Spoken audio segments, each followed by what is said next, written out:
did a little due diligence on you, and what a great history. Good, great stuff. And so let's start there. Robbie and I are blessed to be able to grab great people to be on our episodes of Ditch Digger CEO.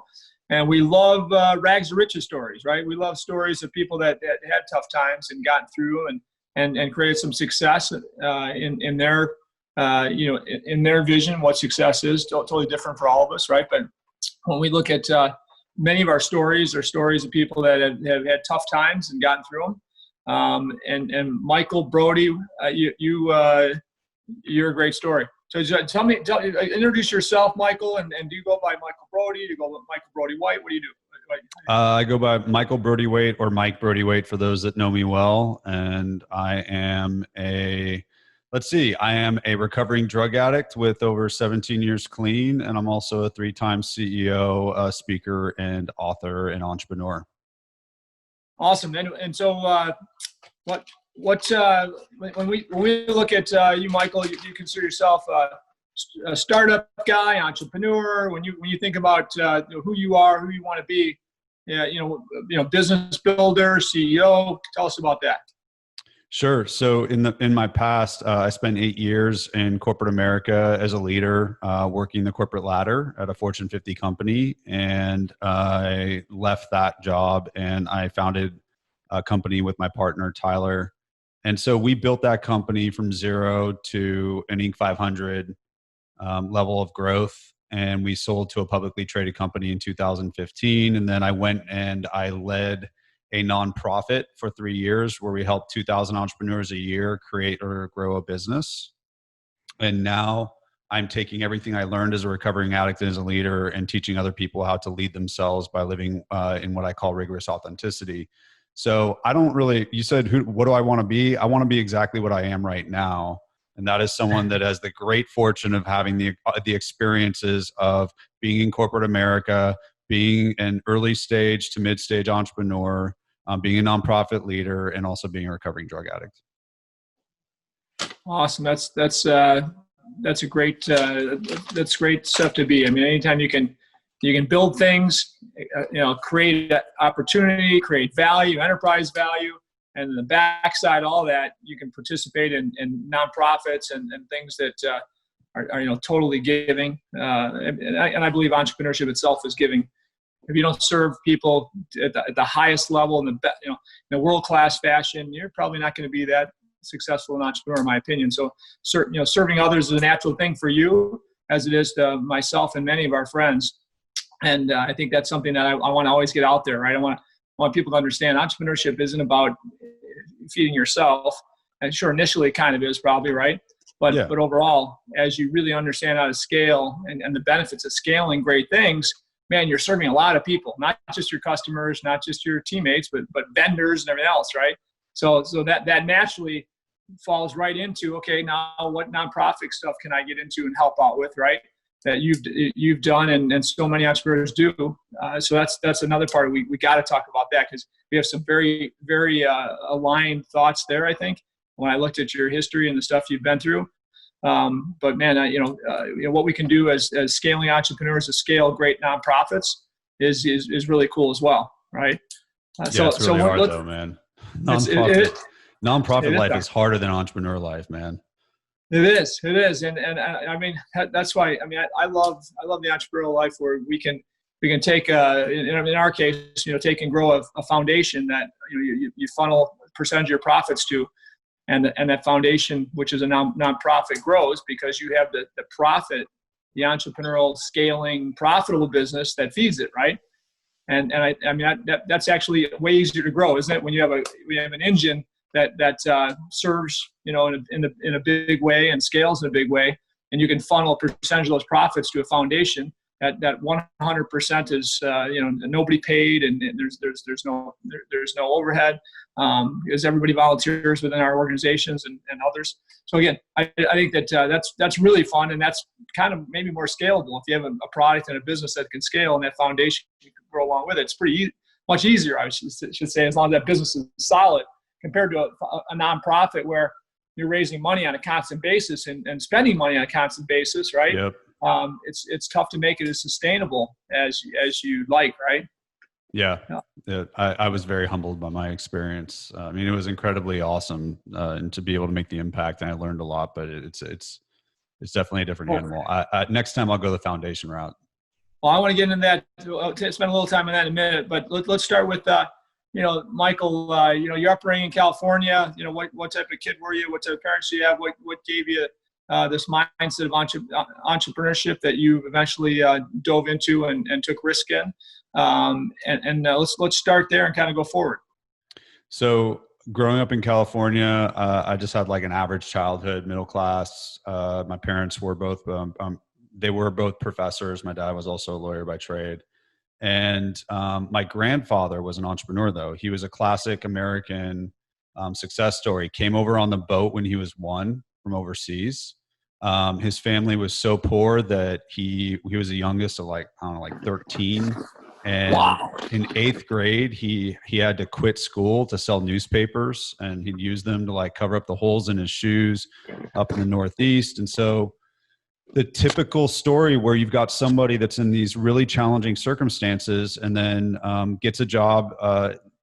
It's a crazy, I won't tell the whole story, but gets a crazy opportunity to, at the age of 18, become a sales leader at a manufacturing company, raises the money to buy out the owner, and then turns that into a company that he builds. And one of the great claims to fame from the company that he built, which I hate saying because I get made fun of mercilessly, is his company invented the spork.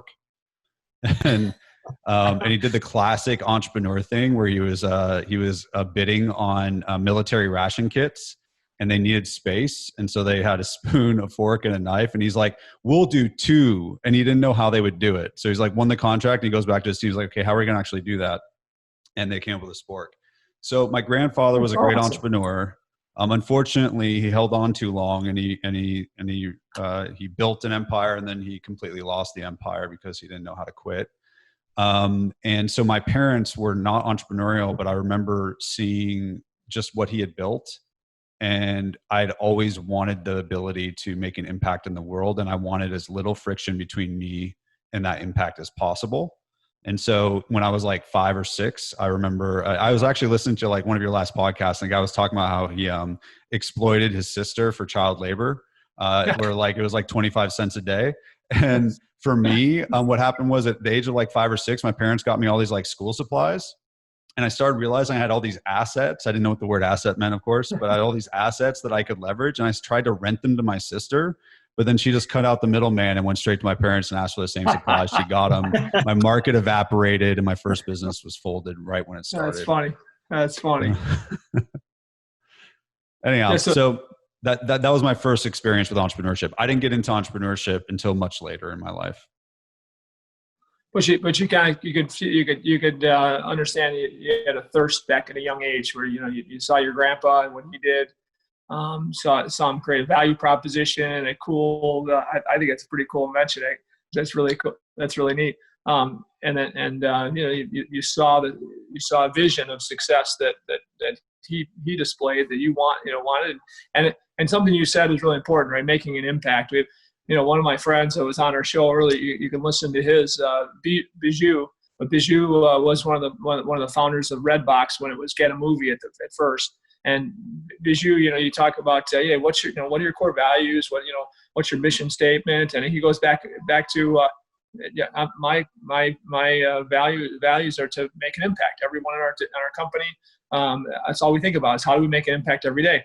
Talk about vision statement, whatever. No, it's to make an impact. That's what our goal is, to make an impact in the world of fintech right now, right? And they're exploding. They're exploding and growing a company that has a valuation of 600 or 700 million now, tracking to $1 billion, all in like 4 or 5 years. But anyway, bottom line was that's all he thinks about every day is impact. So you said a really really something that a few people that I know talk about a lot.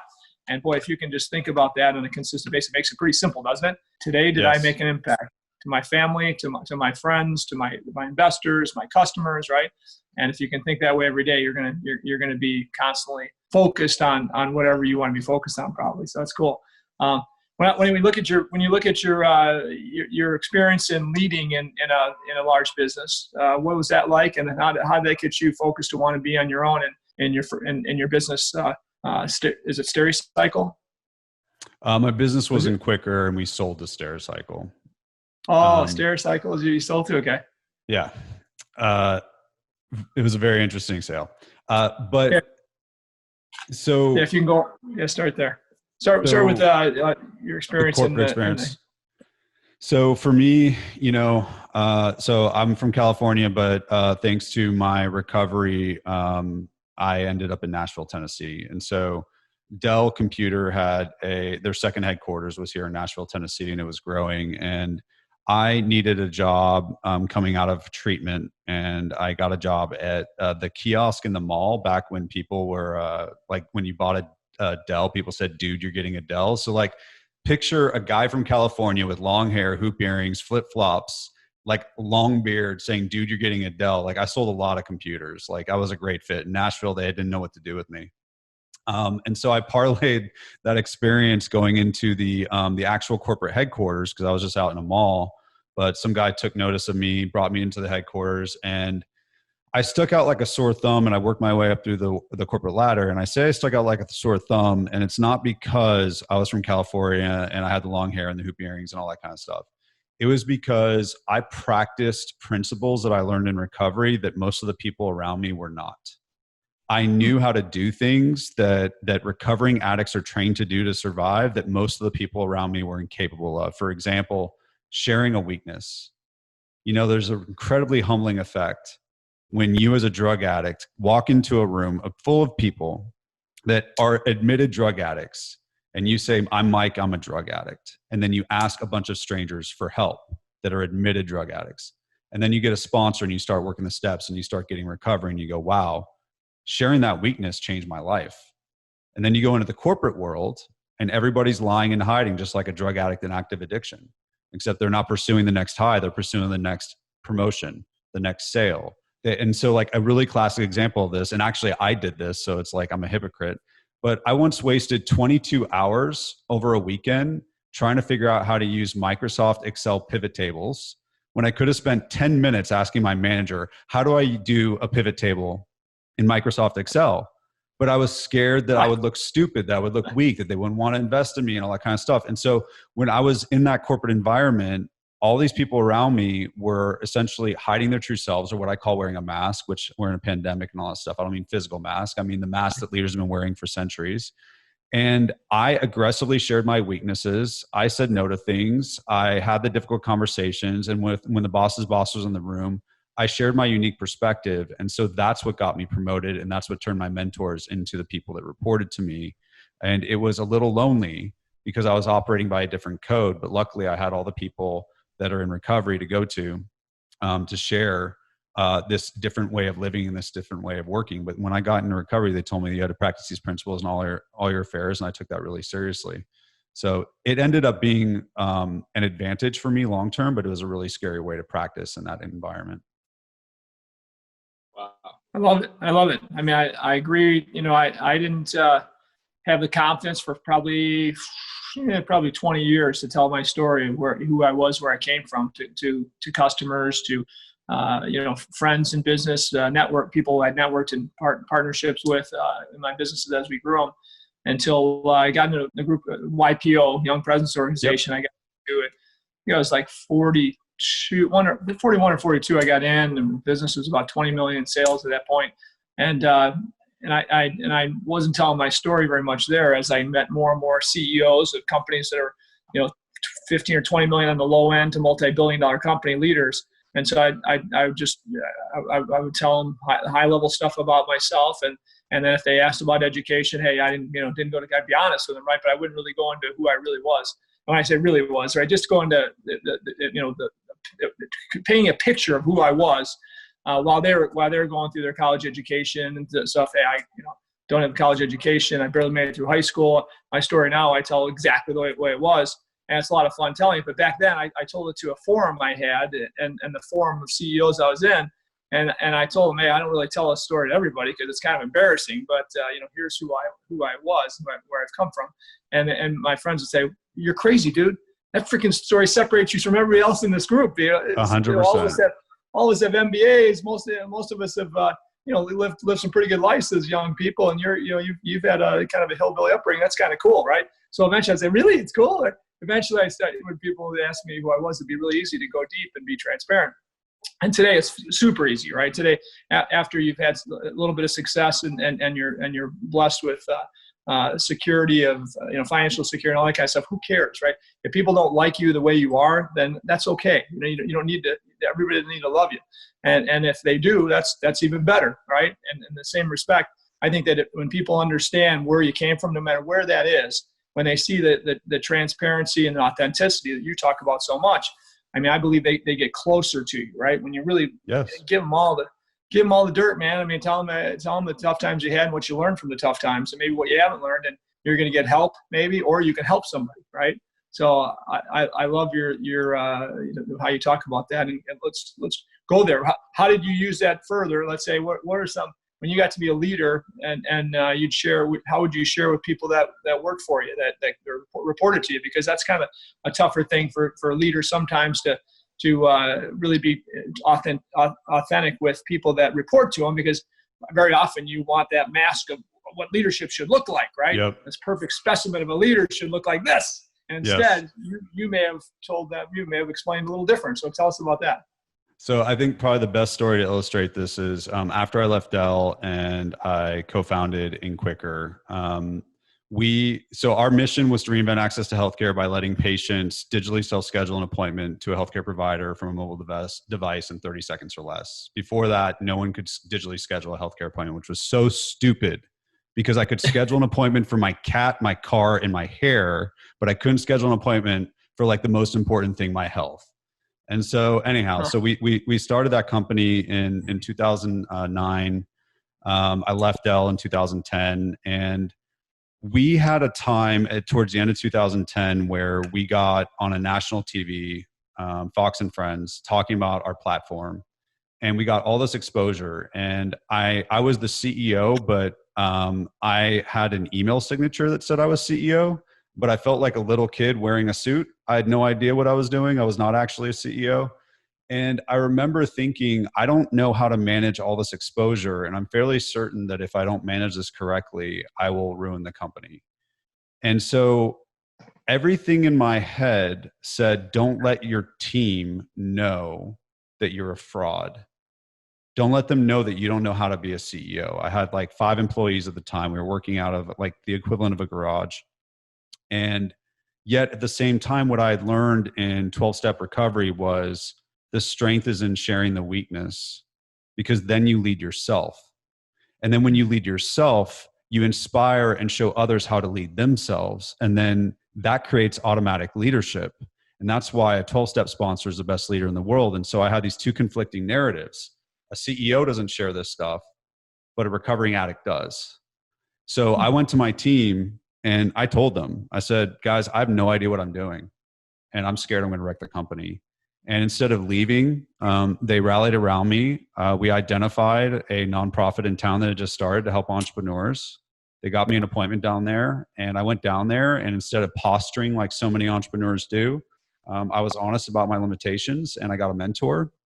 And then what started was essentially almost every week, I made a practice of going to my team and declaring what my growth edge was, and not just like saying, oh, like this is something I struggled with, but now I'm good. Or this is a problem, but I have the solution. Like, hey, this is what I suck at, and I'm not quite sure what I'm going to do. And I have this saying that, great leadership isn't saying I'm not a human, and great leadership isn't acknowledging your humanity in the past. It's saying I'm in the middle of this shit right now. I have no idea how the story ends, but walk with me and watch what I freaking do. And in doing that, you will see how you can lead yourself. I learned that in recovery, so I did that. And the really cool thing is that they trusted me even more. We scaled like crazy because all of the people on my team didn't waste all of those cycles lying and hiding. Mm-hmm. And instead, I was also demonstrating what they're supposed to do with their growth edge. And so we went up against companies. We had 50 employees. We went up against companies with 150 million in venture capital and 600 employees, and we waxed them because we didn't have all the internal politics and BS that was happening, because I was doing what leaders are not supposed to do theoretically. And there were 3 principles in recovery that taught me how to do that. But like, I had to practice those principles every day, not just like one day, and not just like tell my team, hey, you should do this. I had to actually live it. And living that was a really scary thing. Now I can look back and say it was great, but it was really scary at the time. That's awesome. That's a great story, because I believe in 100%. And some people will never figure that out. Some leaders never figure that out. I know as a young leader, I didn't figure it out. I was a young guy leading people around me that were older than me, and these small business that we were originally, and I acted like I knew more than I did. I didn't let them know the chinks in my armor, right? And then eventually you realize, boy, you're not gaining a lot, because if they think you know it, they're not challenging you, and they're not helping you learn more, right? And so you're stagnant. So eventually, as you think you want to scale, boy, you better be transparent, in my opinion, because everybody's going to follow your lead, or a lot of people follow your lead, or they'll leave you because they know you're an idiot, right? Right. But yeah, I think that smart business leaders figure it out eventually, and some never have to figure it out. Almost, they're in an element of a politically driven company, many layers, right? And they don't figure it out, but they probably are stunted in a huge way because they don't figure it out, right? They get to a level, whatever the level is, a VP level or whatever it might be, and they're there maybe because of knowledge of the industry, knowledge of the business, but they don't get promoted to be a real leader because they never figure out that people aren't loving every day they work for them, or with them, I should say, right? It's awesome. And when you talk about surrender the outcome, I've heard you talk about that as well. Practicing. You say rigorous, right? I think rigorous authenticity, which is a little, authenticity is one thing, but rigorous means, well, you better be working to really expose every bit of authenticity you can, and never stop, right? And then you talk about, surrendering, right? Surrendering the outcome. Talk about that. So here's the thing, and I get this a lot. We are talking a lot about authenticity in the world right now. And so we want authentic companies, brands, products, leaders, employees, but the truth is we don't have them. Like, when was the last time you heard a politician answer a question with, I don't know? Like, we don't have authenticity in leadership. And the reason that we don't have authenticity widespread in leadership is because we have misdiagnosed the problem. So when September 1st, 2002, I woke up at the Betty Ford Center rehab facility in Rancho Mirage, California, after throwing up blood, being kicked out of my house, having my car repossessed, being fired from my job, all that kind of stuff. That my entire time using drugs, people told me to stop. And here's the thing about an addict. You can tell us to stop until you're blue in the face, but nothing changes until you tell us what to start instead. So when I showed up at the Betty Ford Center, they didn't just say, hey man, you got to stop using drugs. They gave me a step-by-step system, a 12 steps exactly, to be able to reproduce the outcome that millions of other recovering addicts were experiencing, where I didn't have to figure anything out. It was foolproof. Every business that is successful achieves scale, where they create repeatable systems and processes so that you can, almost in a foolproof way, deliver your value proposition. We do not have that for authentic leadership. We give someone like, I love Brene Brown, like she's a hero for me, but we give her a book, we give someone a Brene Brown book, or we have them watch a podcast or whatever, and we expect them to be authentic, and then we get completely flabbergasted when they don't. Same thing with an addict. And so the thing is that when we talk about leaders in this world, we've misdiagnosed the problem. They are addicted to hiding themselves. They are addicted to doing what I call wearing a mask. 90% of leaders are actively wearing masks at work today. They're addicted. And because we haven't diagnosed the problem appropriately, we keep telling them to stop instead of telling them what to start instead. We've got systems for how to eat healthy, for how to work out, for how to save money, how to stay off your phone when you're around your kid. I've got a young daughter and a son on the way, and that's hard. We don't have systems for how you reproduce authentic leadership. And so for me, what I had to do in my company and in my ability to scale leaders was take what I had learned in 12-step recovery and use it as a model for how to create a foolproof way to become an authentic leader. And so it came down to those three principles: practice rigorous authenticity, surrender the outcome, and do uncomfortable work. But they're not just like three principles the way that like I read a Patrick Lencioni book and I get three principles and I get inspired. They work to, by the way, I love Patrick Lencioni and Brené Brown. But what they lack is the empathy for the 70% of people that do not have the ability to execute what they write. They don't have what you and I have, the willingness to climb over whatever, the discipline or whatever. So they need what an addict that has like a poor education level and a poor socioeconomic condition, yet they can follow this foolproof method to stop putting dope in their veins. Like they need that foolproof way to execute this stuff. And so these three principles aren't just principles, they work together as a system. And I can go into like how you do that as a system, but I'll stop there because I just realized I was ranting and raving for like 7 That's minutes. all. That's really cool stuff. So think about this: when we look at successful business builders, and we have 10 companies today with leaders, and then we have a golf course with another great leader. So really, I don't consider that a company because the golf industry is tough to make money in. But we've got basically hobby. 11 entities. It's a hobby. We have basically 11 entities, and I search hard for great leaders in each one of these businesses, and the ones with the greatest leaders end up to be the strongest, fastest scaling businesses with the best culture. Right? We set them all up with the same core values. It might be a variation or two on our core values with one or two companies because my CEO had a passion for something different. But overall, very similar cultures and core values in these businesses. And then it's a matter of can the leader align their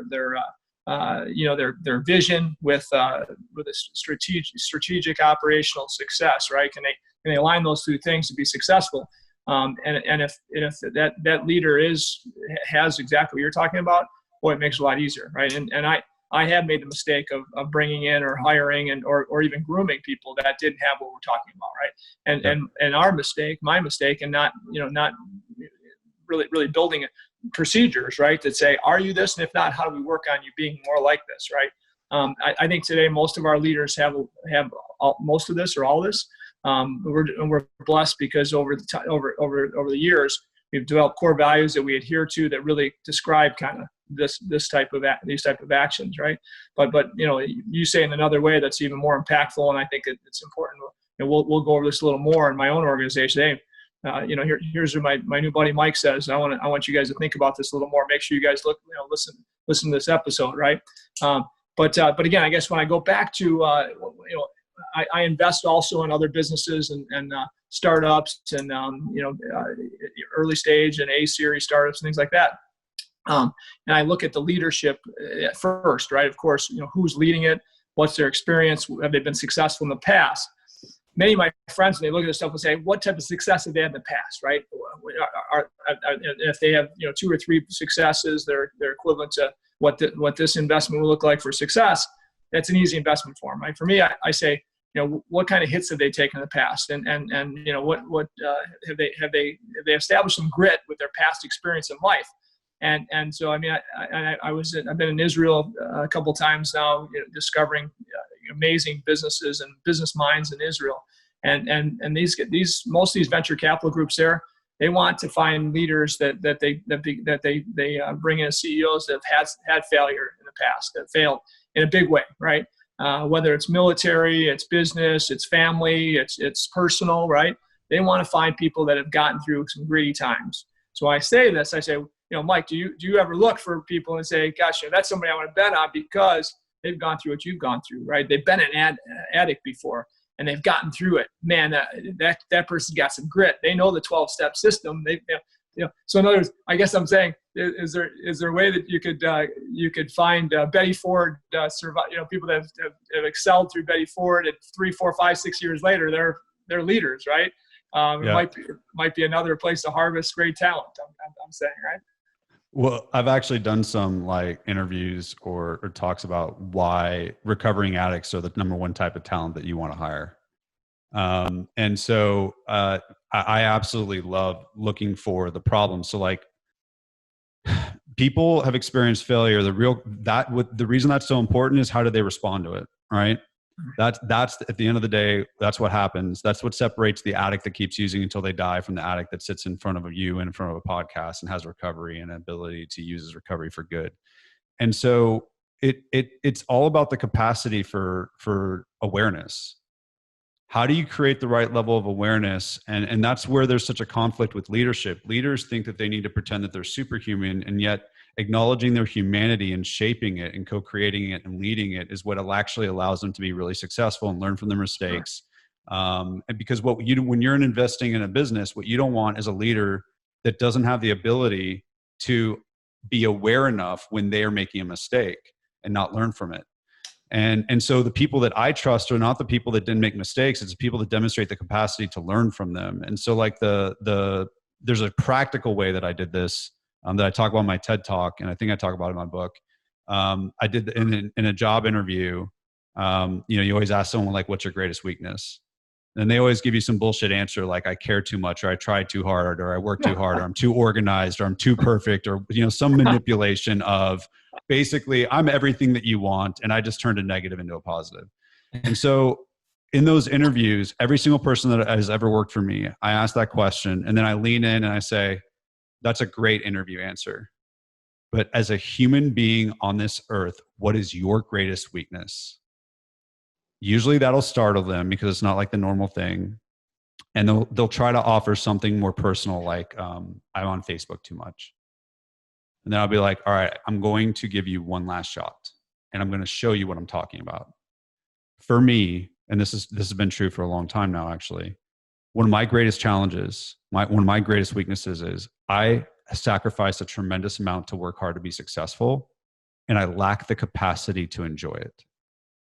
And what happens is that kills morale for my team, and it makes the people that live with me have a negative experience and not happy.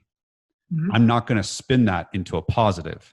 It is my growth edge that I need to work on. So I'm going to ask you for the last time, as a human being on this earth, what is your greatest weakness? And if they can't get real with me there, then they can't practice rigorous authenticity, surrender the outcome, and do uncomfortable work at my company with my customers and my teammates. So I wouldn't hire them, and I would take someone that was a B+ that could answer that question right versus someone that was an A+. Sure. To me, that's everything. Yeah. I mean, well, and again, when you think about your values, and I kind of get where you're at with your values in a big way. It's when you hire, you can find somebody that looks like an A+ when it comes to resume, experience, education, right? But man, if their core values don't align, doesn't matter, right? I mean, compared to a C+, resume-wise, that align perfectly, that are passionate about those core values. And it's hard to interview for that, but you can, right? You can really understand through an interview, or maybe second or third interview, if it's about the position and how hard you're working to replace to find that person. But and if you can find somebody they're totally passionate about your industry, your core values, and their resume is a C+ with no education, I'll take that person every day over the highly educated engineer, MBA, that really doesn't align, that believes they're the smartest person in every room they walk into, right? I don't want that person. And I've had those people too often in my life, right? So the nice thing about age and maturity in business leadership is you really realize what doesn't work and what works. And you mentioned earlier, politicians. I'm always amazed by politicians that because so many of them know it all. They always have an answer for everything. They won't say what they don't know. And their authenticity is very much lacking, right? And I'm thinking, why is that? I believe that for sure, just like leadership in business, if you're honest and you say you tell them where warts are, right? People will see them for a minute and they're like, okay, oh no, I remember that wart was there. That's okay. Like another wart explodes. Oh, I remember talking about that wart, right? Instead, the warts come out later on, and never told me about that. Maybe didn't have to, but boy, it's kind of a shock because didn't think that word was there, right? So I guess what I'm saying, when we look at leadership and politics and business, I think they're very similar, but yet politics, they get away with this, right? I think they're able to get away with it, and the result is lousy governance in many aspects of the governance that leads our lives, with regulation, taxation, all the things that we have to think about in survival of business and products and stuff, and nonprofits, right? So tell me about your business, how you grew it, what was your niche market, and then how did it go with the transition and the sale to StairCycle? Sure. Real quick before I do that, though, I always look at the parallels between recovery from addiction and leadership. And so if all leaders are addicted to wearing a mask, politicians are the equivalent of a drug dealer. Ah, yeah. So you can see that I love politics. So building the company. So it probably helps to unpack the three principles a little bit, just to understand, because that's how we built our culture. But I'll do that in a second. So basically, we bootstrapped the whole thing. So we maxed out our credit card, drained our bank account, withdrew from our 401k, all in the height of a recession, never been there before, didn't have any investors, didn't have any connections, no patents, no degrees, nothing. So like what I'm saying is we shouldn't have done it. But we just didn't know that we shouldn't have done it. Yeah. I always say that Citibank was my investor, but that's just because I paid insane interest on the credit card. They didn't get any equity or any options or anything like that. So in 2010, I left Dell and we really started to grow the business. And so our core customer was hospital systems, and our value, we were B2B2C, software as a service company, where any patient could go onto a hospital website and schedule an appointment online from a mobile device. And we bootstrapped that business and we got a big break. And I tell a story in my book and in my TED Talk that I won't necessarily reproduce here, but we got a huge national system that was really interested in expanding when we only had 7 hospitals. And we worked tirelessly on that expansion. And then the night that we got the yes is also the night that our software failed at their hospital. And we are contractually obligated to let them know. And so without going into all the detail of the story, that was the first moment in building this business where I had to really put my 3 principles to the test. And so if we talk about the principles real quick, because we built a whole culture around these, and it's why we were successful. Practice rigorous authenticity. You called it out. So authenticity is a check the box. Everybody can talk about the time they kept it real in front of grandma or whatever. Rigorous authenticity is no matter what's at stake, no matter who's in the room. And so when our software failed, the patient didn't know, the hospital didn't know, the health system didn't know, but we knew. And my partner told me I shouldn't tell them, but we are contractually obligated to tell them within 24 hours. And so rigorous authenticity is identifying the mask that you want to wear. And there are 4 masks that all professionals wear. And one of them is hiding a weakness. And so I wanted to hide the weakness of my startup, that we had had a failure, because I was scared of what would happen. So practicing rigorous authenticity is saying, okay, I'm going to be authentic no matter what. But that doesn't actually empower anyone to actually go do it. That's just inspiration. That's great. Who cares? The next one is surrender the outcome, because that's why we sell ourselves out. That's why we wear masks. That's why we hide weaknesses. That's why we don't show our true selves. That's why we're scared to tell our story, because we're scared of what's going to happen if we do. And in this instance, me sharing that my startup had failed and our software had failed, the outcome I was worried about was losing the contract. I was scared about not only losing the contract, but it would mean that we would be financially ruined. My employees would be gone. I would be bankrupt. And the mission that we had signed up for would be unfulfilled. And so you have to learn how to surrender the outcome. And that's the thing that most leaders don't know how to do. We're obsessed with outcomes, but we've all seen salespeople that are focusing on things that they can't control at the expense of the things that they can. All leaders are doing that. They're wasting a tremendous amount of energy doing that. Drug addicts, when you enter recovery, they beat it into us that we have to learn how to surrender, because we can't control our addiction. So we can't control that we're an addict, but we can control whether we take the steps in recovery. So when this happened, I realized I couldn't control that the problem had happened. I couldn't control what my partner thought. I couldn't control what would happen, but I could control whether I identified the problem and we fixed it. I could control whether I led myself, and I could control whether I built a relationship on trust or risked losing everything, but it stuck to my morals. And so I was able to surrender the outcome in this instance and say, we're going to tell them. And what happens is when you practice rigorous authenticity and you identify what you're hiding, and you practice surrender the outcome, and you learn how to let go of it by transferring your focus from can't control to can control, then uncomfortable work becomes possible. And a lot of people will say, Mike, I know how to do uncomfortable work. And I'll be like, no, you don't. You know how to do smart work and hard work. That's physical and intellectual. Uncomfortable work is emotional. It's literally a sensation in your body that stops you from doing something that's good for you. We've all seen someone doing 8 hours of hard work, avoiding 5 to 10 minutes of uncomfortable work. Performance management and negotiations with customers or investors are two of the best examples I can think of. And so when you identify your mask, in this instance, mine was hiding my weakness, and you surrender the outcome, what was going to happen to my startup, uncomfortable work becomes clear. And I realized that I could go to some of the people that were my mentors and ask them, how do I tell this customer what's going on? And go to a lawyer and say, what are the implications of what I do? And by focusing exclusively on what I could control, I identified my uncomfortable work. I told the customer. And then when I told them, they laughed at me because they were like, you only impacted one patient? And I was like, yeah, I thought that was the end of the world. They're like, dude, when we get a call like this, it's because you've impacted 20,000. This makes us trust you. Yeah. And so that was like the moment that I had to put everything on the line, practice these principles like muscle memory. And it didn't kill the company. It built the company. And the most important thing is not the fact that we went from thousands in revenue to millions with that one contract. It's that I got to tell every employee that came to work for me that story, to say, we're not just saying that we do this stuff. We live by this stuff. This is actually how we do it. And then we actually have a system for how you can do the same. It's not just, hey, be authentic, surrender the outcome, and do uncomfortable work. There are actual steps, just like in the 12-step program, that you go through in order to do that. So like, for example, surrender the outcome. One of the things I teach people is their fear factor. And it's a way to understand that a lot of our fear of outcomes is much bigger than it actually is. You identify your fear factor and you can deflate that fear. And so we take these predictable steps, just like an assembly line, to get to a place where you execute your authentic action, your uncomfortable work.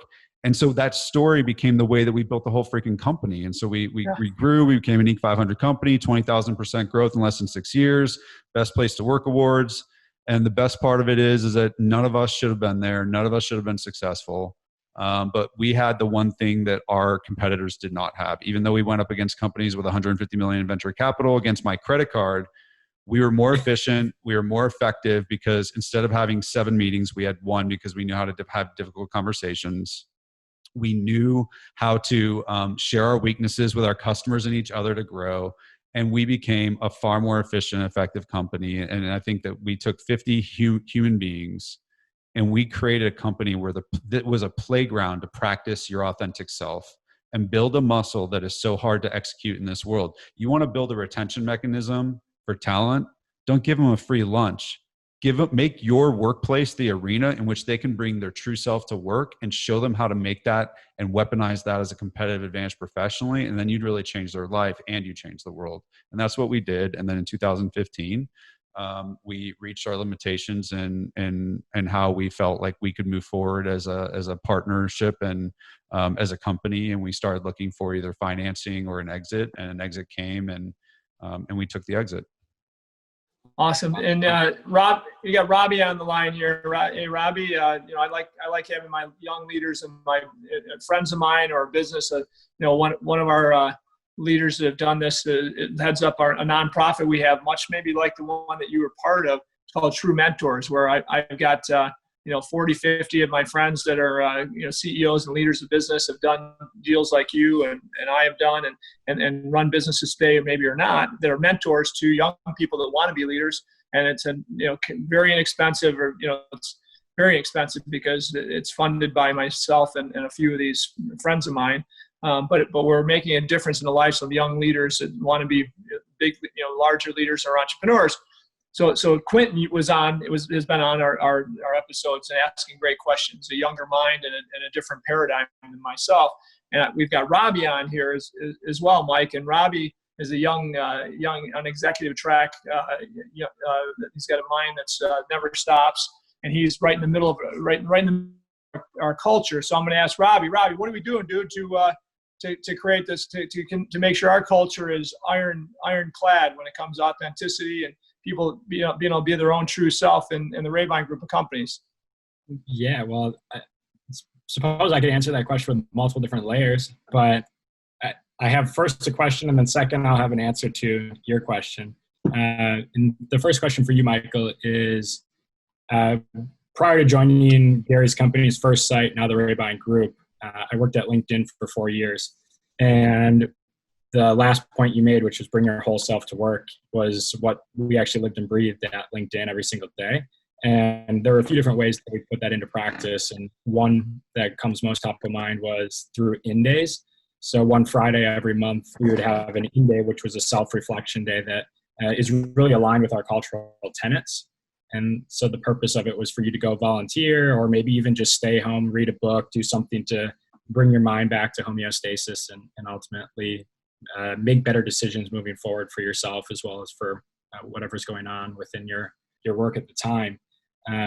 So I guess my question to you is, recognizing that there's so many companies that have been in existence for maybe 20, 30 years, or in Gary's case, close to 40 now, there's a deeply, deeply embedded sense of culture and sometimes internal politics. And so I know you mentioned that you have a step-by-step system to ultimately run with it. But I think first is, like you mentioned, accepting that there's a problem, putting together a hypothesis behind that problem, and then experimenting how to solve the problem.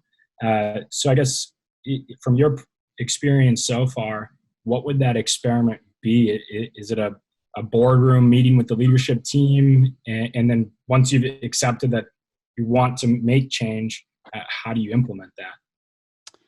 So that's a great question. So, and one quick aside, I see that you have a Green Bay Packers thing in the background. My 49er fan heart has a lot of pain when I see that, because the Packers have given us a lot of problems.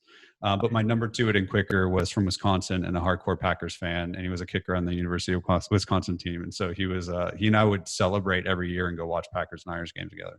Anyhow, all right. So you got our number lately, that's for sure. Well, that's true. That's true. But long term, you guys own us. So, so here's the deal. So I actually do this just like drug addiction. So we do a mask intervention, mask rehab, and then a mask-free program. Just like I had an intervention, I went to rehab, and then I joined a 12-step program.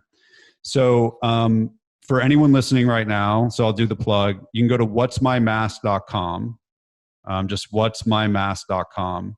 And what we have created is a mask assessment that we have administered to now over 1,500 leaders, from companies like Google and Dell and Global Payments, to startups, to nonprofits, CEOs, to frontline employees, entrepreneurs. And what it does is, in 5 minutes, you can identify which of the 4 masks is holding you back. And there are 4 masks. So saying yes when you could say no, hiding a weakness, avoiding difficult conversations, and holding back your unique perspective.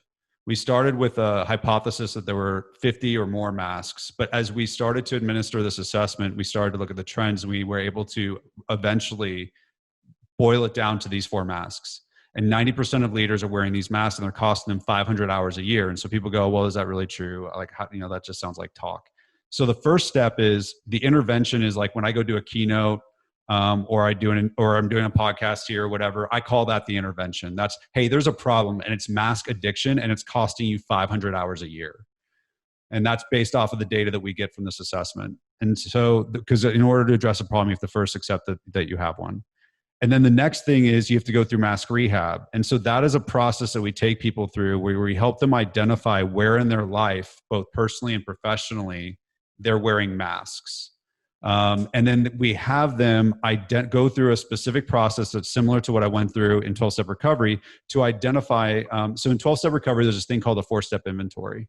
It's called a Searching Fearless Moral Inventory. And essentially, we do the equivalent for people when they want to be a more authentic leader, where we have a step-by-step process where they are able to identify who they wear masks with and what it costs them, both professionally, personally, in terms of time, and in terms of non-time, could be financial.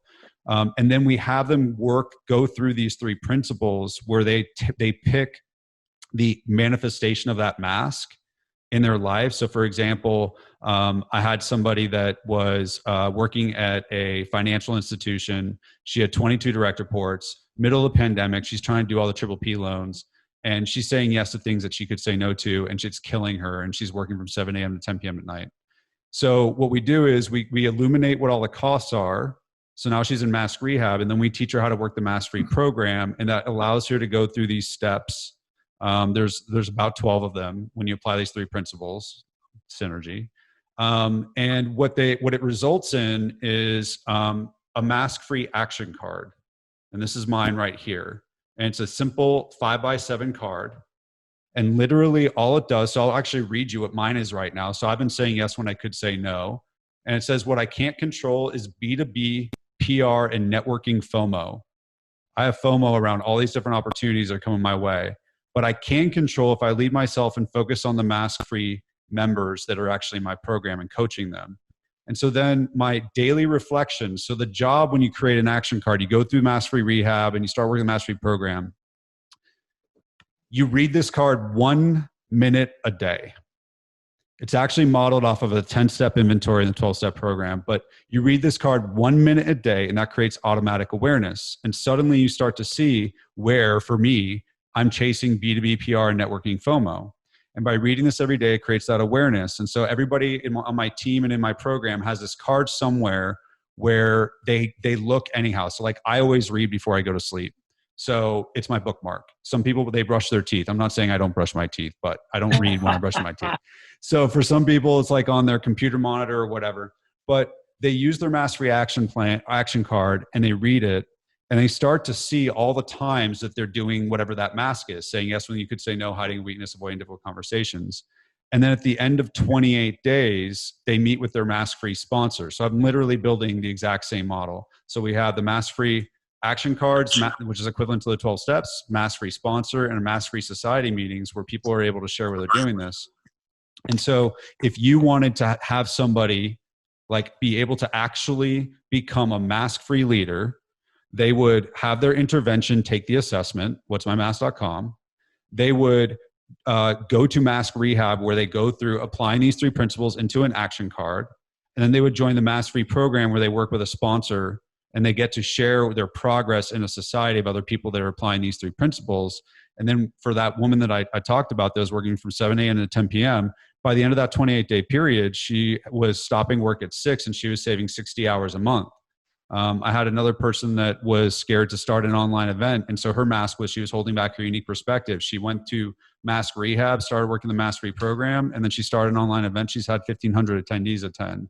And it just becomes, I'm obsessed with taking things that are touchy-feely, fuzzy, new agey, self-helpy, and distilling them down into concrete systems that have predictable outcomes that don't require anything unique about you to make them successful. And so like that's a long answer, but like that's me trying to distill down what we do into Michael, talk about making impact. That's amazing impact, right? When you're able to shave off 500 or 800 hours or 1,000 hours in the case of that person right there, 960 hours if it's that many per month. All right, so when you look at the percentage of savings and time, and you're probably going to be delegating to people that love the responsibility to be able to do something more with their jobs, right? And her direct reports started thriving. Exactly. So it's more delegating, understanding your strengths and weaknesses, and staying within your strengths for most of the work you're doing, probably, right? You got to get off in a couple minutes, right? You only got a couple minutes because I think you're going to be done. What time I can you keep got? going, but if you guys need to stop, that's okay. No, we don't need to stop. We want to keep going. You got too much great stuff here, dude. So no, I can keep going. I had an appointment that canceled. We got to squeeze more out of this orange here, okay? When I think about when I think about what you're doing, is this a nonprofit or for profit? This whole process, the what'smymask.com. I mean, is this a for profit business? So you're asking that question. I'm sitting here listening to you. I'm like, man, I wish I had talked to you earlier because I was thinking about how I could have done this. So after running a nonprofit, I was like, screw that, man. I don't want that. And so I organized it legally as a for-profit, but wrote an operating agreement that holds me accountable to treating it like a nonprofit to some extent. But I still am thinking about how I can create the right structure to make it so that it's not reliant on my personality making the right decisions. But right now it's for profit. But what I would say is all of the revenue that goes to this program just goes to supporting the growth of the program. And I haven't taken a salary I haven't taken any income from this for 3 years. And I've invested close to 25% of my net worth into building this. And I don't expect to take anything out of it other than maybe one day covering like my personal expenses related to it. But Yeah. it's a purpose business, not a profit business. But the structure, I couldn't. If I could have done it differently, I probably would have tried to make there be a for-profit arm with a foundation piece. And so I want to look at that because I still think we're young enough where I can think about how I do that. Yeah, it's still small, still young enough, and boy, I tell you, I think that you've got a value proposition that's incredible for businesses all over the world, and knowing that, I mean, I think a value proposition deserves to be a profit business, and man, you can create a crazy annuity of investment in the nonprofit side of the business, right, or whatever that is, because it sounds like an awesome concept that every business could use, in my opinion. And I think my buddy Robbie agrees. He's definitely he's definitely an up and coming leader that understands how the touchy fuzzy things have to be, figured out in a data driven world, right? How do you take the touchy feely stuff that people often live in with no data to understand if it makes sense or if it's a value to the growth of the business, compared to take the touchy feely stuff like you're saying and really build the data that says, hey, yeah, it's important. Now let's make sure we have processes to build by it, right? That's what you're doing. That's incredible value. Robbie, I'll go back to you in that question I had to you. Are we doing any of this stuff? I know our core values say a lot of this, but in my opinion, I'm sure we've got a lot of work to do to improve on it ourselves. But Robbie, what are your thoughts? Yeah, we're working on two things right now. One in which is an idea that I actually had brought from LinkedIn. So they had a program called DIBS, which is Diversity, Inclusion, and Belonging. And so the idea behind that is obviously from a recruiting and HR standpoint, making sure that we're hiring from a diverse background. But then once they're actually onboarded, making sure that everyone has a sense of belonging. And I don't think that you can fulfill a sense of belonging without bringing your whole self to work and being an authentic environment for them to be in. And then the second is we signed up for a tool called TinyPulse, which I'm sure you're probably familiar with. Yep. Which is the ability to take the voice of our entire employee base, provide feedback to the business from both a personal standpoint as well as like an operational standpoint.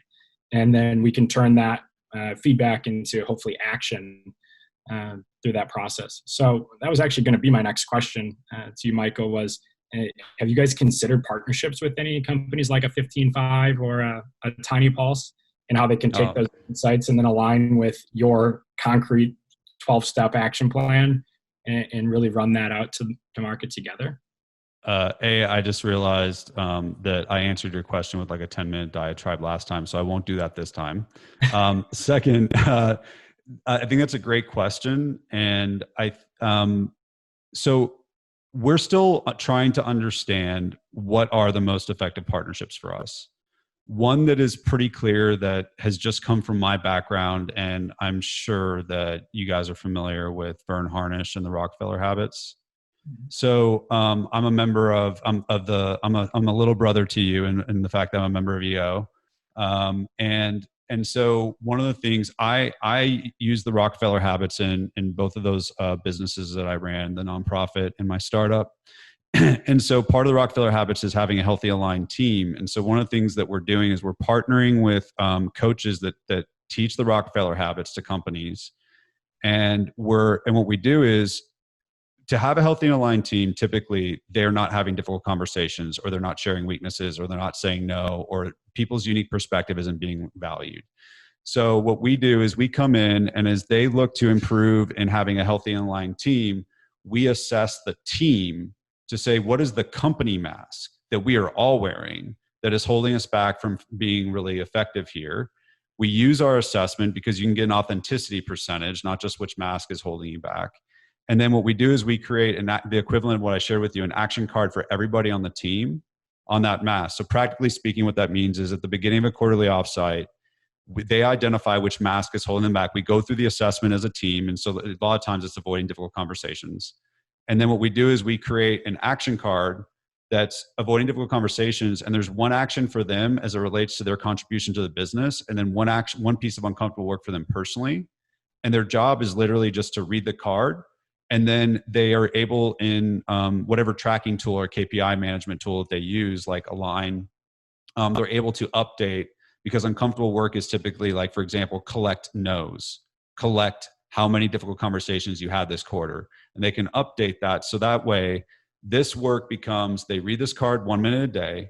It aligns back to their personal life because they're building the mastery skill in their personal life, but it's also aligning back to the company. And it makes a lot of sense for companies that are using the Rockefeller habits, simply because I understand how the Rockefeller habits work. And I made this type of stuff work together previously. That being said, I see a lot of opportunity, but that's the first place that I started when it came to partnerships, because the combination of the assessment, the card, and how it links to other things and makes things quantifiable is a really good synergy for management systems or efforts to keep companies and cultures healthy. Yeah. I feel like that alignment probably is almost easier than to implement as opposed to a digital landscape. If it's an in-person consultation, I got to imagine it's a lot more aligned with you guys too. Your conversations are definitely deep down and emotional. So mine should have that. Hey, Robbie, we need to think about adding this to our 360. So we're going to be practicing, right? I don't know if you guys, I'm sure you guys have done something with that as well, Mike, as far as, I mean, I could see a 360 on, what's my mask 360, and everybody around that leader, that manager, leader, whatever, is assessing their mask, right? The teammates around them and those that report to that person think there's that leader still has a mask, right? Could be interesting to see what you get out of that. It's so I just did a speaking engagement for a company yesterday, where I coached the CEO, and so he has like 100 employees, and he and his director of operations are in my mask free program. So they each have a mask free sponsor, and they're working the mask free program.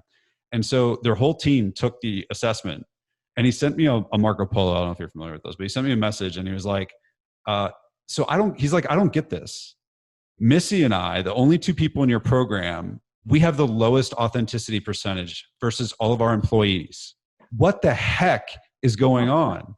And I was like, no, dude, that's actually a great sign, because what happens is when you start doing this work, your authenticity percentage goes down, because when you take one mask off, there's like 5 underneath. It takes time to be able to identify all the places. And like, seriously, like for me, someone asked me to sign my book when I was at the place getting my hair cut. And I was scared to tell her I didn't remember her name.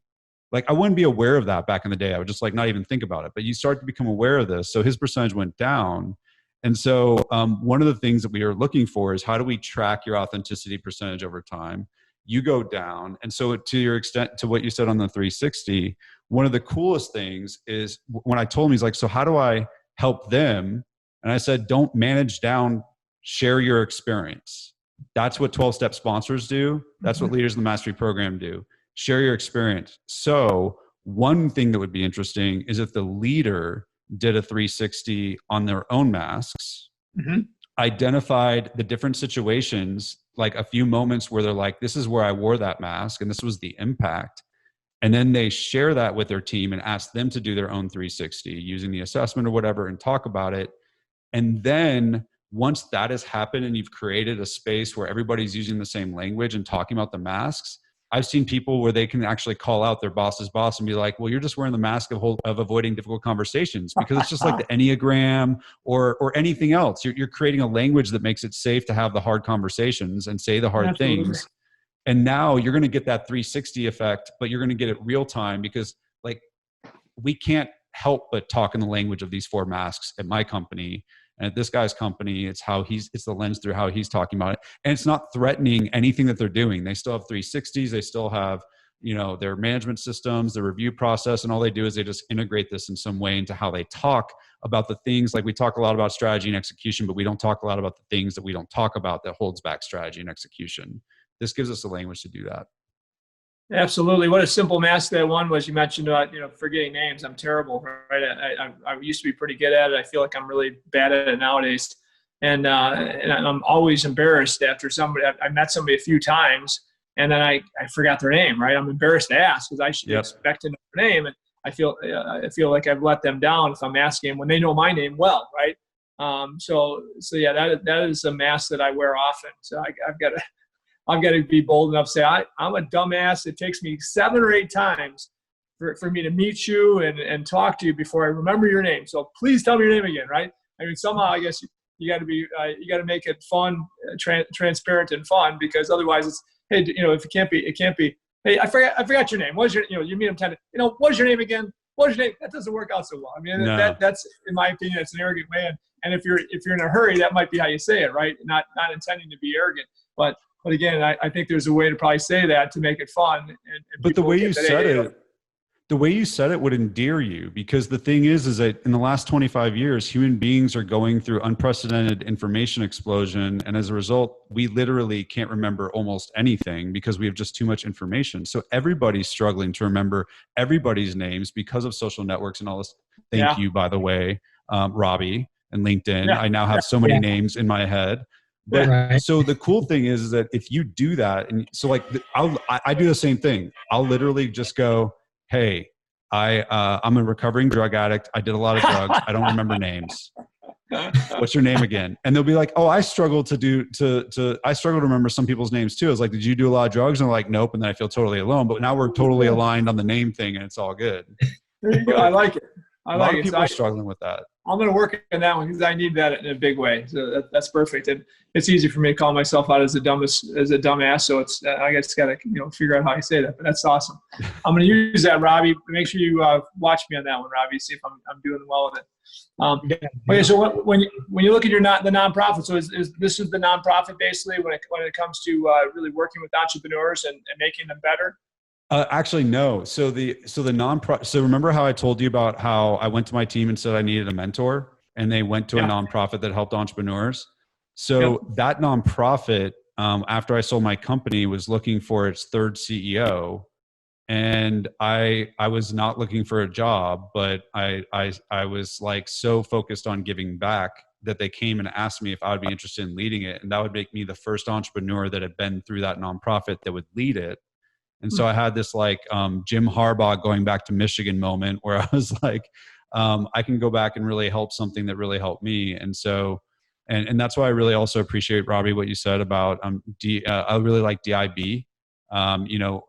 It's known different ways, but diversity, equity, and inclusion work was a really big part of what we did at the Nashville Entrepreneur Center. So the Nashville Entrepreneur Center, when I walked through the door, was supposed to be the front door for entrepreneurs in the city of Nashville, because Nashville knew that it was way behind in supporting entrepreneurs.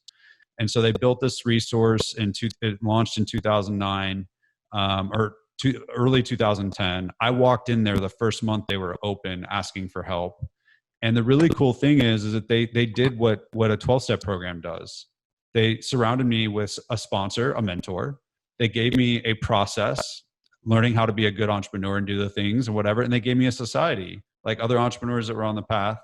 And so when they asked me if I was interested in interviewing to be the CEO, I said yes. And then, we tripled the number of entrepreneurs that we serve a year when we were there. And one of the most interesting things I got into was diversity, equity, and inclusion work, and really understand how you do. There's a lot of people doing entrepreneurship ecosystem building that aren't actually operating with a level of maturity that most entrepreneurs use to run a business. They just like open up a co-working space and go, I'm creating a space for entrepreneurs. But to build truly effective entrepreneurship ecosystems requires a level of contemplation that you have when you're building a business plan for a LinkedIn and Amazon or whatever, because you have to create a marketplace for resources that people can efficiently and effectively access. And in Nashville, Tennessee, and in all ecosystems right now, entrepreneurs don't know where all the resources are. They literally don't know. I love it. So we have a thing. So I want to maybe offline share some of the what we're doing and what you're doing, because I think so we have a thing called True Mentors. We have two nonprofits that we found. My family, Cheryl, my wife, and I, and our team have founded. And one is just the Ray Wenger Foundation, where we invest in causes we believe in that serve the communities we serve. And it's veterans, it's elderly, and it's children mostly. But anyway, a lot of fun things we do with that, and it's really a blast to be able to make an impact in these communities. Okay, now the next thing we did, though, my passion is entrepreneurship and sharing that. That's the reason I do this podcast. I want great stories for people like us, younger or older than us, right? that can listen to them and say, man, it's time for me to go after it and start my business. I've listened to enough of this stuff. I kind of get it. Or a young person. And there's no doubt in my mind, if I'm Robbie's age and I'm listening to the people that we're blessed to be able to be in front of with our podcast, and there's no doubt in my mind I would be way ahead of where I'm at today. Not that I care to be any further ahead financially, but to be able to make more impact probably if I had these minds in front of me at a younger age, right? And so I want to be able to do that. I want to be able to supply that, because I think our country our country's success is built on entrepreneurship, just like Israel's has been, and our country's future. And I look at our state and our community we live in. If we can be stronger as entrepreneurs, innovating and creating things the rest of the world can use and take advantage of, we're going to bring back job opportunities and financial opportunities to everybody around us. So I think it's just so important for our country to continue to understand the value of free enterprise system and the value of entrepreneurship and innovation to that, right? So now I go back to what I've got something I'm doing. I'm teaming up with this group. It's Black leaders, Black CEOs and presidents of companies in the Chicagoland area. It's called BLC. It's Business Leadership Chicago. And then my YPO network and a lot of my friends that I've gained through business and YPO and actually EO. I've got a lot of friends. My son was in EO and a lot of friends in EO too. So I believe that together we can solve a problem. Right now, my friends are on the board of this Black leadership organization I just mentioned. I've got 3 friends on this board that are awesome people. And so we're going back and forth, and they're saying, hey, we need more work. We need more business from your larger business group and YPO and your friends that are multi-billion or multi-$100 million businesses. And I said, hey, you know what? I agree with you that can be had, but it can't be had without building a relationship and trust first. And I said, so we've got a big issue in the city of Chicago. And we all know what that is. In the urban environment in Chicago, we've got so many crazy murders going on right now. It's sickening, right? And we have an opportunity. In my opinion, if BLC and my YPO network and my friends in leadership in our marketplace can get together, a lot of smart minds, a lot of minds and scaling minds can get together to help solve the problem in that urban community by creating hope, jobs, and opportunities, right? So internships as well. I'm confident that if I put 100 CEOs together, and I know I can do that in the marketplace, we're talking 10,000, 20,000 jobs that we hire a year between these 100, like 20,000 a year, average of 200 apiece. So if that's the case, what could we do to create a difference to give hope and opportunity to those individuals, kids and adults in these communities that want it, right? Kids that go to college and they don't 40%, 50% don't even get a degree, right? And that's not just this urban environment. That's like everywhere now, right? But either way, kids that aren't going to college, that don't see opportunity, that we could put in great job opportunities within 3-4 years, have more real world experience and more value in 3-4 years than a kid coming out of college. I'm very confident of that, right? So I believe that these two groups could come together, forget about giving business and giving work and opportunity business to business, right? That'll happen. That'll happen with opportunity. That'll happen with relationship, growth, and trust. And so my thing with these guys, let's build this group, this organization that can serve the urban environment with great minds and entrepreneurship and scaling business, right? And by the way, lots of job opportunities. And with that, we can create a difference in the community and create relationships of trust where we're gonna do business with each other, right? You're just gonna. Because once you work on something together with other leaders and you find out what the culture of quality that in many of these businesses, you're gonna say, man, I'm gonna introduce you to 10 people that I know trust me, they'll trust you, right? So I believe that if that model is built the right way, forget about government help, forget about all the other garbage. I believe private industry and entrepreneurs can solve a problem that the government's not solving right now in every market. So when I say this, I've talked to my friend who's a CEO of YPO.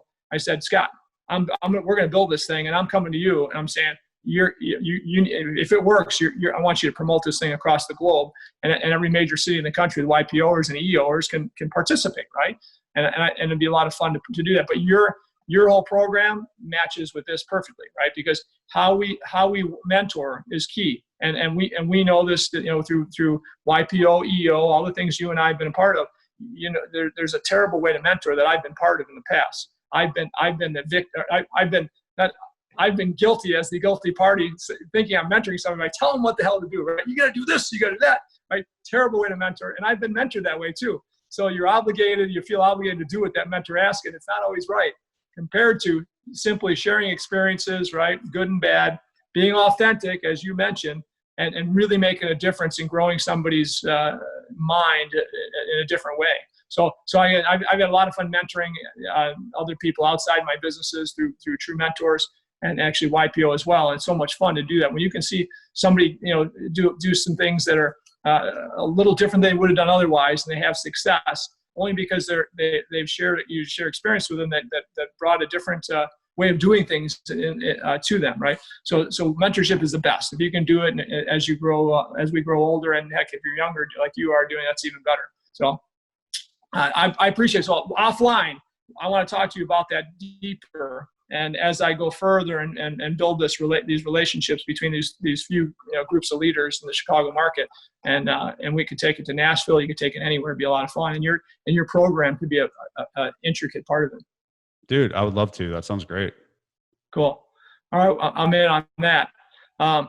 Okay, so what's your next thing? What are you going to do now? Are you going to stay? You're going to do a little nonprofit, a little entrepreneurship, a little nonprofit going forward. What do you want to be 10 years from now? What do you think you're going to be in 10 years? So when my book came out, May 26th of this year, and it talks about the Mastery Program and living and leading as a mask-free leader, being recovering from mask addiction and actually applying the Mastery Program on a daily basis, 1 minute a day in your life. And so when we launched the book, we launched the Mastery Program. And so with no press or marketing, because thanks to the pandemic, there wasn't any available. Yeah. We, in the last 6 or 7 weeks, we went from like 40 people registered for this to like 440 people. Whoa. And, there's only 60 people, because people always give you these vanity metrics, right? There's 440 people that are registered for our program, but there are 60 people that are actively working the program with a Mastery sponsor right now, something like that. And so the goal is to grow this to where we talk about essentially in 2 to 5 years to get to 25,000 leaders. We think that if we can get to 25,000 leaders practicing the Mastery Program on a daily basis and becoming a Mastery sponsor themselves for other people to show them how to do it and start to infiltrate organizations with this method for creating authentic leadership, we think that from 25,000 leaders, we can get to 1 million. And from 1 million, we can actually revolutionize the rules of leadership. Now, JFK said when they were talking about I'm not JFK. I'm not trying to say I'm JFK. But when he said when they were going to the moon, he said, this accomplishment may not be, something like this may not be accomplished in my lifetime, but it's no reason not to start. I truly want to create a mask-free world where everybody practices rigorous authenticity and you aren't allowed to be a leader unless you do. I don't know if we'll ever create that world. We still have a world full of drug addicts using alcohol and drugs, but we also have millions of addicts all around the world in recovery. And I want to create the equivalent for mask-free leadership. And that's like my sole focus. So structure-wise, will I create like a nonprofit to help structure it appropriately? I might actually, when we talk, I might actually pick your brain a little bit. Oh God, I hate it when people say pick your brain. I don't mean that. I mean, we'll grab coffee. Oh God, no, I don't mean that either. No, but we'll talk about that. But I don't know exactly the best way to structure it as I grow it, because I wouldn't want to be encumbered. But that's the goal, is to get to 250 leaders by the end of the year, 25,000 that are actively working the program, and then 25,000 in 2 to 5 years, and then 1 million. I don't actually have a number on that because I know it's completely a guess. But the BHAG, if we were to honor Vern Harnish, would be in 25 years, 1 million leaders. That'd be spectacular. And Vern, I love Vern Harnish. I've heard him speak and read some of his books. He's something else. Okay, so you bounce back and forth in the political thing here, JFK, right? Politics. This could be a product that's that's delivered to politicians once you prove they can work, right? If you can pick out authentic politicians that kick ass and do great, right? You can use them as a model, and it'd be kind of fun to go in that world too and create an element of authenticity there, and hopefully transparency and honesty there. It'd be amazing, right? So there you can really make a difference. After this, you accomplish this, then I'm going to partner with you. We're going to go in the political world and go after that. I follow politics a little bit. I'm involved a little bit in a bunch of different stuff politically. And when you say what you're saying, right, one thing I say that's kind of a blocker to this, right, in my opinion, in your success is my opinion is the political correctness of today. Right, I'm always bothered by the political correct driven world that we have today. Because I know in my life, it's those people that are just direct and honest that I appreciate, because whether I like who they are or not, hey, I'm going to know who they are, and I can choose whether I like them or not, compared to the mask that people put on a consistent basis to protect themselves from the liability of not being politically correct, right? Whether it's loss of jobs, a loss of opportunity, loss of whatever, and so. For me, I would love to see this, our culture and our country be less politically correct, and to do what you're saying, you really kind of have to be, almost, right, especially in one-on-one relationships and stuff. And so if we can knock out 80% of this politically correct driven world, it'd be a beautiful thing, and your program would do that too. I think you're more optimistic than I am on changing politicians. So I will follow your lead. But here's the way I reconcile it in my mind. Most politicians, I don't know if this is true. My observation is that most politicians start in some other leadership position before they do politics. Like, you have the people that start when they're like 18 and they do all that kind of stuff. You have a lot of people that are successful in business. They make that transition.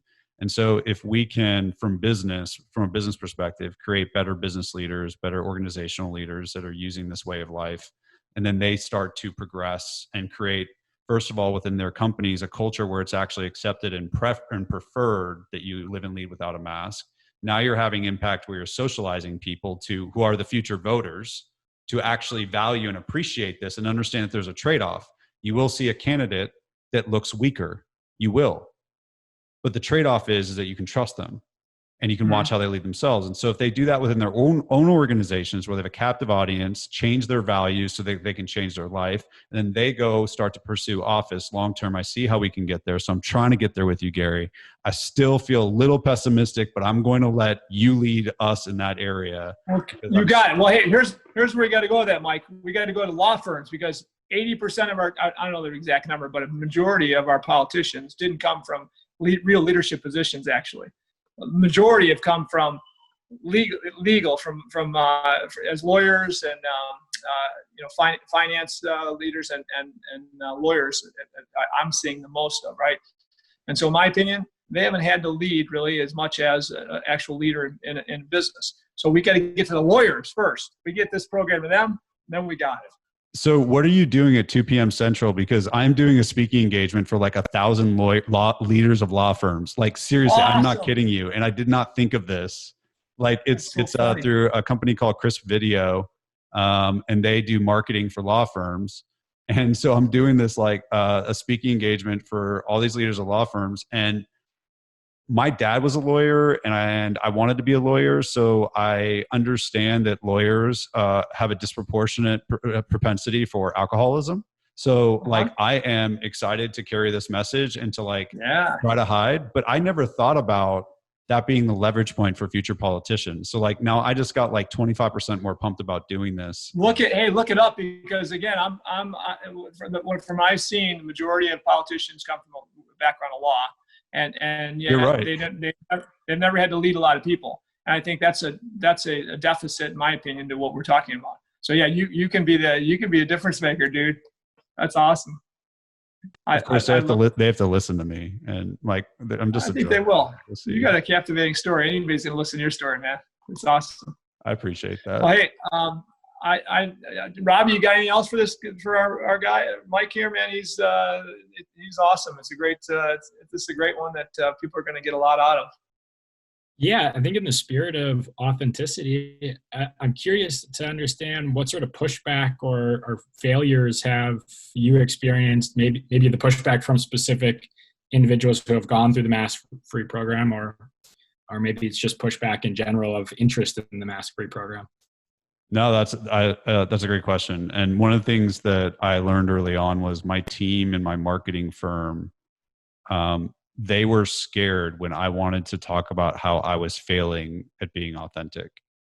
And I was like, guys, if I'm not real about that, then all of this is bullshit. So because it's a personal brand model, and personal brands, like Tony Robbins doesn't get up on stage and say, here's where I'm struggling. He says, here's how I'm going to fix you. And so I want to get up on stage and say, here's where I'm struggling. And they're like, people aren't going to listen or follow. I'm like, I don't think that's true. There have been moments where I failed myself, where one time I was doing a bunch of social media videos, and my wife is like the COO for our company, and we got done, and she's like, so we're gonna have to do that all again. And I was like, why? And she's like, because you weren't being authentic. She's like, you were trying to be Michael Brody-Waite, who you think Michael Brody-Waite will be in terms of being accepted. And that was like interesting. Pushback. I learned very early on that when I get hired to do a workshop, which I don't do as much of anymore, but when I get hired to do a workshop by a leader that loves what I'm doing, and they bring me to their team of 500 people, I get like 10% of the people that are like jumping out of their chair wanting to do it. And I get 25% of people sitting like this with their arms crossed saying, hell no, like what the hell is this guy talking about? and they're just like, you ask them like what they're struggling with, and they're like, nothing. And it's just like the job interview all over again. And so I realized that Brene Brown actually talks about this in The Gifts of Imperfection. She talks about how she did a speaking engagement where there was a guy in the front row with his arms crossed, and she tried to convince him instead of lift up the people that were going to hear what she had to say. And that's like the classic rule is like, don't focus on your non-customer, focus on your customer. But for some reason, when you're trying to carry a message, you want the whole audience to get it. And this is not a message that everybody gets. Half of the time, I trigger somebody into wearing more masks. I've done podcasts with hosts that profess to be authentic, and then you can tell that they are just wearing a mask and really uncomfortable with what I'm saying. And so I've had to accept that I'm going to feel stupid, or like what I'm saying doesn't matter about half the time, because this is something that really triggers people. Another interesting loss that I had was when the pandemic hit. I started getting messages saying, you're killing people, Michael, because I was saying mask free, and there were people that believe that you should be wearing a physical mask in the pandemic. And I don't want to get into the politics of all that. I don't care. But I was like, no, dude, like I'm talking about the figurative mask. But I literally had people that were looking at my content thinking that I was jumping headfirst into this whole like political thing. And so my PR team and my marketing firm were like, we got to stop saying mask free. We got to stop saying it because people don't understand. I was like, no, dude, like I already wrote the book. This is what I believe in, and I'll explain it. But like I disagree. I disagree. I think it's awesome that right now it's a great time to have that as your tag. And as I mark, when I throw this on my LinkedIn, it's going to be throw away that mask. Right. And then it's going to be your thing, right? Because I actually, I have a different opinion on that, right? I've studied this. I'm on a task force right now about all the subjects. So Robbie's heard it before, but I don't agree with a lot that's going on right now. And I think the mask thing is another example of something I don't agree with right now. But either way, in totality, I don't agree with it anyway. But I'm going to use this now because I think it gets more attention than otherwise, right, Robbie? Yeah, 100%. As I say, any publicity is good publicity. You're still getting out. It is. It's just, I always have this fear of being misunderstood. And so I was on like some TV show with the guy that like literally could not admit a weakness at all. And it was just, he was so threatened by what I was talking about. And he thought I was so weak because I was talking about my, fears and all that kind of stuff. And so I have those moments. At the same time though, I'll have these like one of my favorite people that believe in this, that like endorse the book, is the leader for global marketing at Google. And she was like, oh my God, because like Google's really big on trying to drive psychological safety internally in terms of their culture. They're trying to reclaim their culture. And she really, I went and got to spend time with her team, and she really believed in what we were doing. And it showed because when we did the process, she reached deeper and got more vulnerable than her people did. She set the tone for the whole thing. Simon Sinek says, great leaders eat last, while authentic leaders go first. And so she did that. And so like, basically to answer your question, I actually have on like some of my action cards for holding back my unique perspective. My uncomfortable work is to collect haters. That's my uncomfortable work. Mm-hmm. And so like I had some guy on one of my videos say that I was a sociopath, and I was like, okay, collected my hater. I don't think I'm a sociopath, but I'm fairly certain that if I was, I wouldn't think that I am. So I don't even know now. I'm all confused. But I've just had to be willing to essentially eat my own dog food, and it's easy to teach, hard to do. That's why I believe so much in needing to do all this work. But there have been a number of times where people on my team, my director of operations called me out. She's like, you know what, when this pandemic hit for 2 weeks, you didn't tell me that you didn't know what you were going to do. I wish that you had told me. And I was like, you know what? I was hiding a weakness. Thank you for sharing that. And so from now, you're telling me that you would rather that your leader tell you, I don't know, than spend 3 weeks to figure out what we're going to do. And she said, for what I signed up for, yes. And I said, all right, I messed up and I will do that differently. Right. Those are some of the failures or the weaknesses that we've had. That's a valuable teammate there, right? That calls you out. I love it. She's great. She's great. That's what we want. And actually testimony to the fact that mask-free sponsorship is something anyone can do. I am a 17-year clean, recovering drug addict. I've been building this program as a leader for years, and she is neither of those things, but she is acting as my mask-free sponsor because it's about the role and facilitating the process. It's not about having the wisdom and the expertise that you actually deliver. And so you want to talk about crazy. Make the person that manages your schedule your mastery sponsor and work an action card on I say yes when I could say no. I get my butt kicked every single week by her. Perfect. And it's great because I've empowered her through this process to do that. It's perfect. You surround yourself with people that are objective, right? And that challenge you on a daily basis to the core values and who you are. That's what you need. That's something else I think this all teaches. So thanks a lot, man. I'll tell you what, you're a cool dude, and we're blessed to have you on our episode today. And I want to talk to you more. So I'm going to go a little further the next couple of weeks in this program I was telling you about. See how it goes. See if we can get together. And if we do, then I'd love to tap into your noggin there.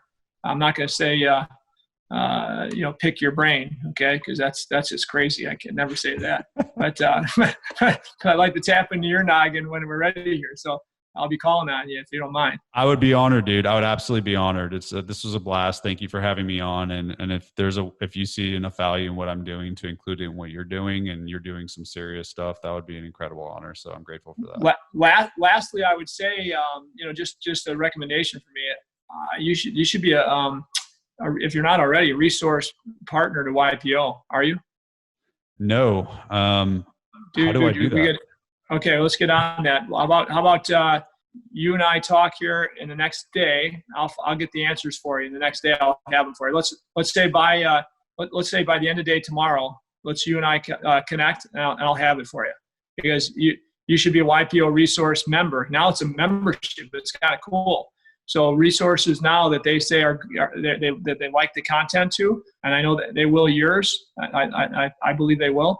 Then you're a member of YPO. You don't have to have the revenues. You have to have the employees, all the other stuff. And now you're not only a member, then you're asked to speak at events across the globe, right? You get your name all over the place. So I think that'd be really cool. Dude, that would be freaking awesome, man. Thank you. Like, seriously, because my grandfather was a member of YPO. I have friends that are YPO, but I've never really thought like, okay, how do I become a resource to YPO?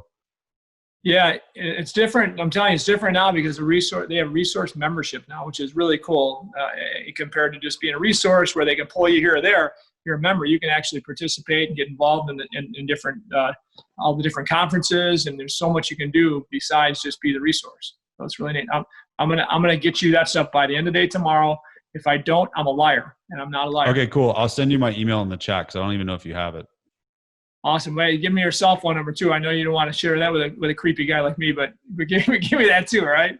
Oh, trust me, as a recovering drug addict, I've shared my number with creepier, dude. Far creepier. That's awesome. Hey, I'll tell you one quick story. Okay, we're gonna have this guy on eventually, but you know the name Rod Blagojevich? What's the name again? Rod Blagojevich, the past governor of Illinois? No.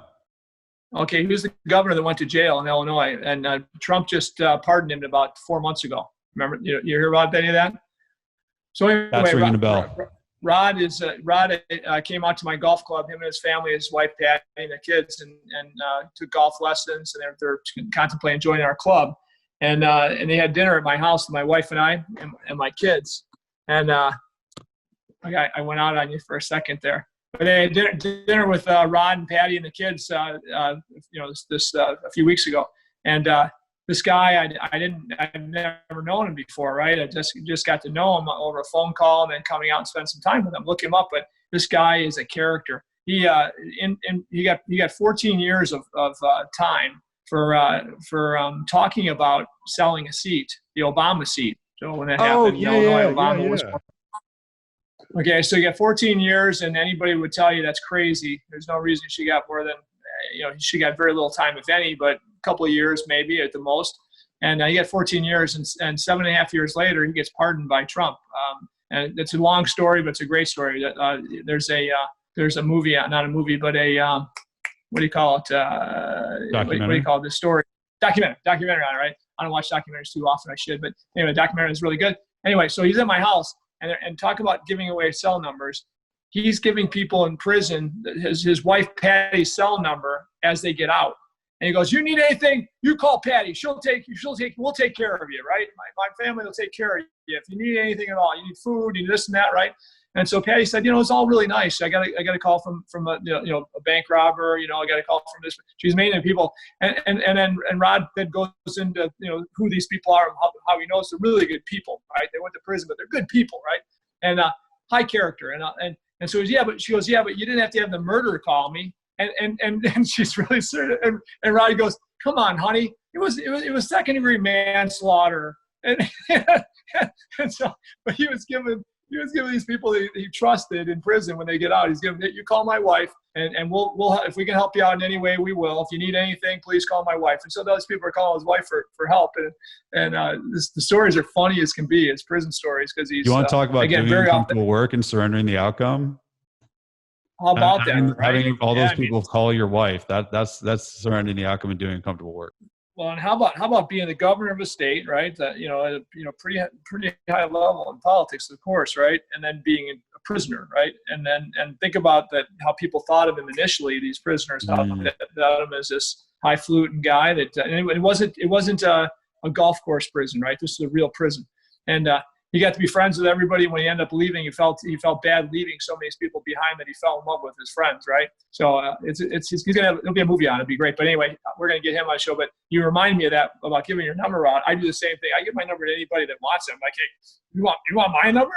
Still today, it's like, "Oh, that's cool, man. That's like a compliment. You want my number, right?" So I give my number to everybody and anybody, and answer calls to anybody, and I think that overall works out pretty well. Once in a while, you get somebody that's wants to spend a lot of your time that you might not have, but overall, I think it's a good thing. So, all right, hey, well, awesome having you on. You and I are going to talk in the next day, and then beyond that, hopefully we can be part of solving that other problem we talked about. Okay. Yeah, dude, I appreciate it. I put my information in the chat, and it was an honor, and I'm grateful for all the work that you're doing. Robbie, it was great to meet you too, dude. Even if you like the Packers, I don't care what everybody says about you. You're a good guy. Yeah, thanks, Mike. Appreciate it. All right, until next time on Dish Sticker CEO. See ya. All right, bye. Thanks, man. All right, cheers, Mike. Good luck this afternoon, man. Thanks, dude. Going to change some lawyers' lives.